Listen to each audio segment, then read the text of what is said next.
Good day everyone, here is Sport Trooper channel and today I'm gonna tell you about the model line of GT bicycles. Let's go! Despite the fact that GT bicycles had been focusing on BMX category at the initial stage of their growth, they hadn't stopped developing the other categories. In 1987 the company decided to enter the most developing bicycle category, which was called mountain bike. And the main competitor was Cannondale, not specialized and not track. And GT bicycles had started to develop their first mountain bikes, which were satisfying the customer needs. But the real success had been come in the beginning of 19th, where GT bicycles had created the core models, for example GT Avalanche. So let's discover the modern model line of the GT bicycle brands, and we are going to fulfill the following table.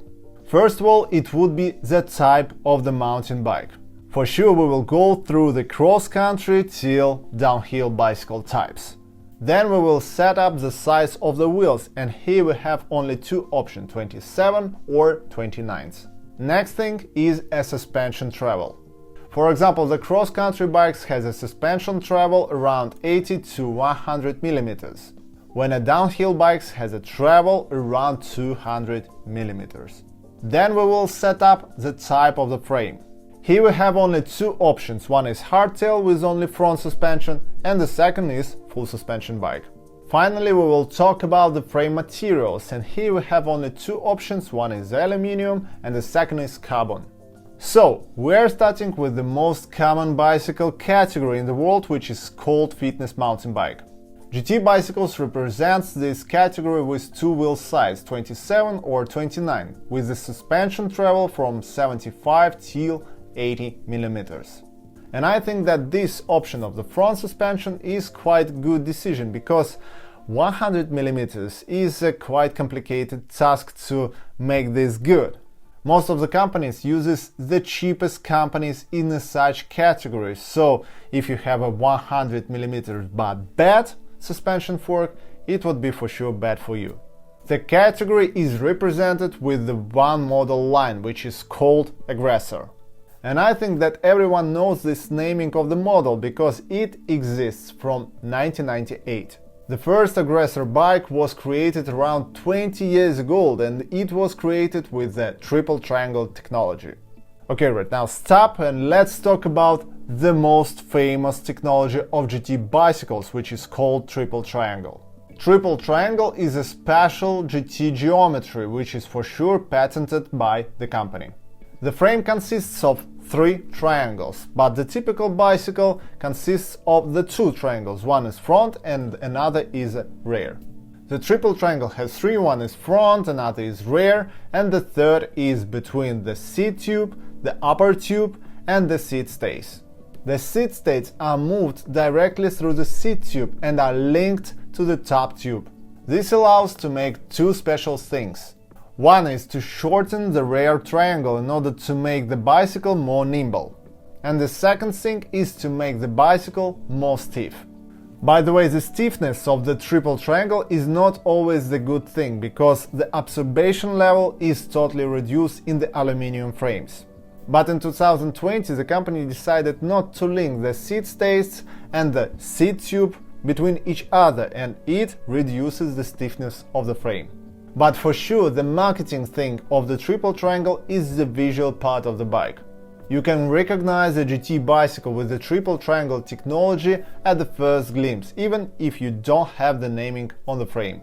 But let's come back to the Aggressor, and this bike is totally came from the beginning of 2000s. That means that the bicycle is a very ordinary in respect of technologies. And by the way, if the company hasn't changed the link between the seat tube and seat stays, these bicycles could be directly from the late of 90s.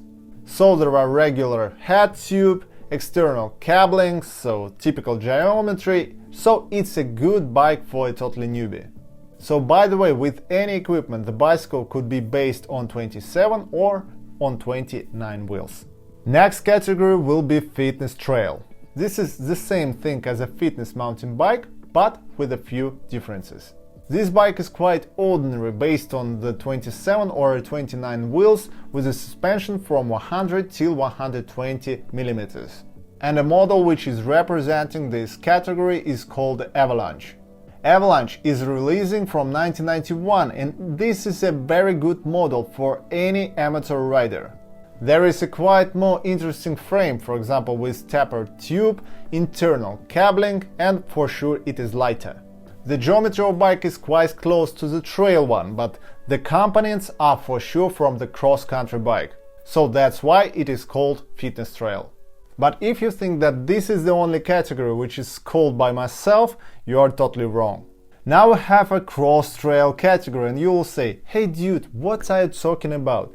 A million people has invented the naming of this category. This is down-country bike, isn't it? But I will answer you that this is absolutely another story, and let's dive in. These bikes is based only on 29 wheels with a suspension 120 mm. And the model is called Zaskar, which is another legend of the company.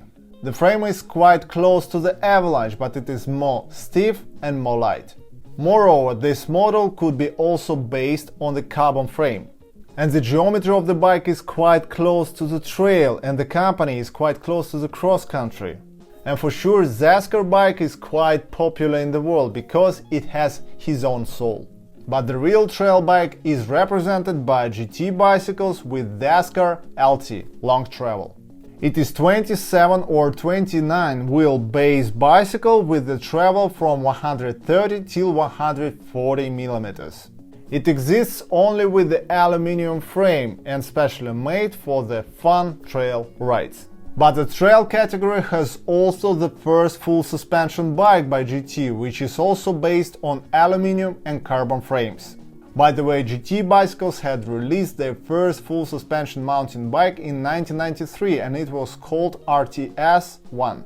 By the way, all carbon full suspension bikes by GT bicycles are made with a special thing. The front triangle is made from the carbon, but the rear one is made from aluminium. You can name it anyhow, but I will name this just a cost-efficient production. Next category is an extreme weapon, which is called all-mountain. This type of bicycles has a suspension travel from 150 till 170 mm, based on the 27 wheels. The model which represents this category is called Force, and this is one of the most famous bicycles by GT. The rear suspension of the bicycles has a special flip chart, which can switch a little bit the geometry of the bicycle. The head tube angle with such a flip chart could be changed for a half a degree. And this bicycle, by the way, could be also on aluminium or on the carbon frame base. The final stage of our journey is a downhill category, which could be also based on 27 or on 29 wheels. But in stock it's always going on the 29 wheels. The suspension travel is only 200 mm, like in every downhill bike. GT Fury has also two flip charts. The first flip chart is changing the head tube angle like it was in the GT Force. The second flip chart allows you to set up the 27 wheel on the rear in order to make this bike a mullet. Fury exists only in the half carbon version, like all full suspension carbon bikes by GT bicycles. So here is the whole range of the GT mountain bikes. So next time I'm gonna tell you about Mongoose bicycles, around history and the model line also. So please subscribe the channel, set up the likes and share your opinion in the comments. What do you think about the GT brand? And here we go, it was Sport Trooper and good luck!